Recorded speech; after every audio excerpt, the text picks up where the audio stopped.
this lesson, let's talk about how to graph a quadratic equation that's in standard form. Now, there are about 5 simple steps on how to do this.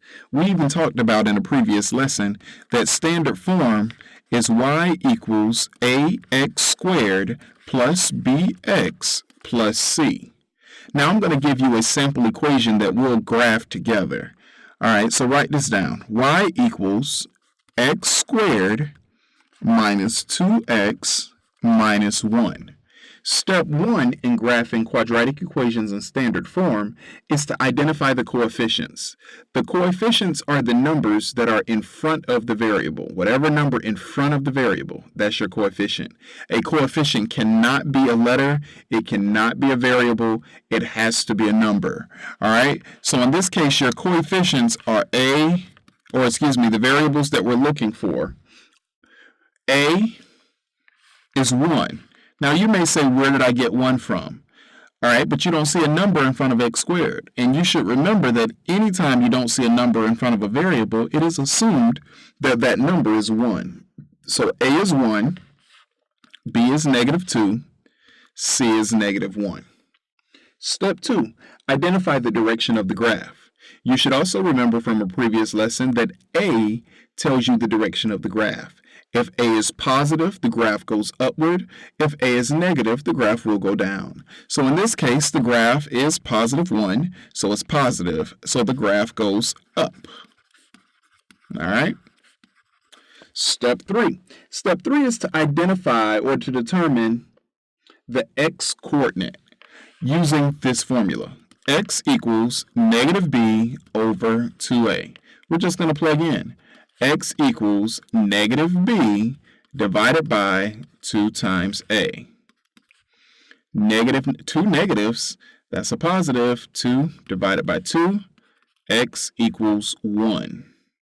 All right, now we need to plug this 1 back in to the original equation for all of the x's so that we can figure out what is the y value.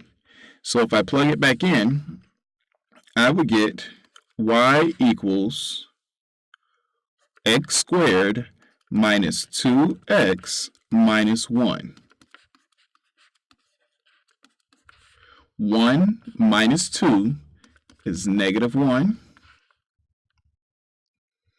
And x equals negative 2. All right, so not x equals negative 2, y equals negative 2. So that would mean my vertex in this problem is 1, negative 2. 1, negative 2. The axis of symmetry is always whatever that x value is. So our axis of symmetry is positive 1. All right.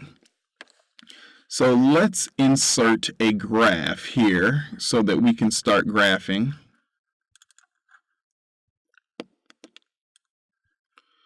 All right.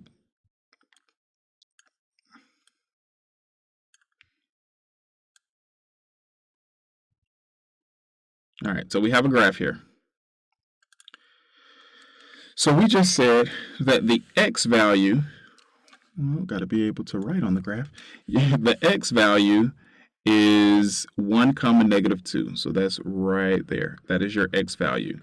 The axis of symmetry, and I told you I'm horrible creating straight lines, but the axis of symmetry will go through the vertex.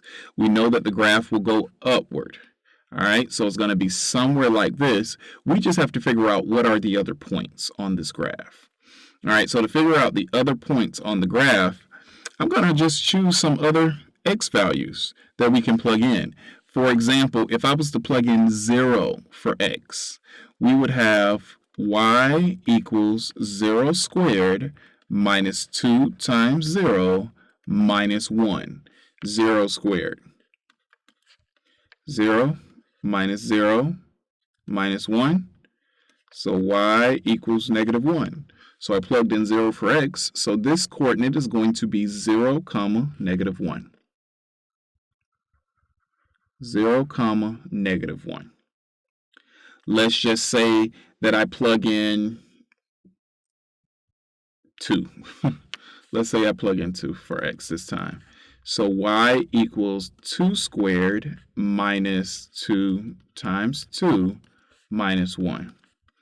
4 minus 4 minus 1.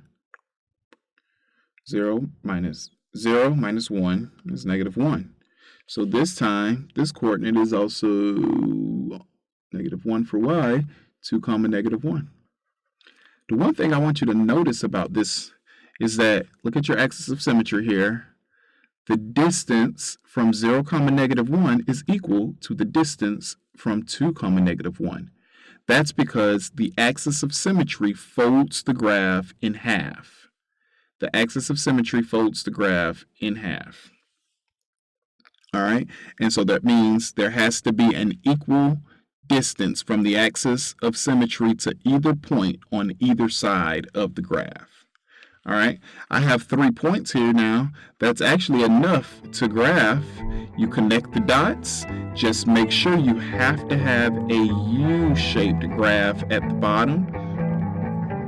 And your graph is going to look something like this.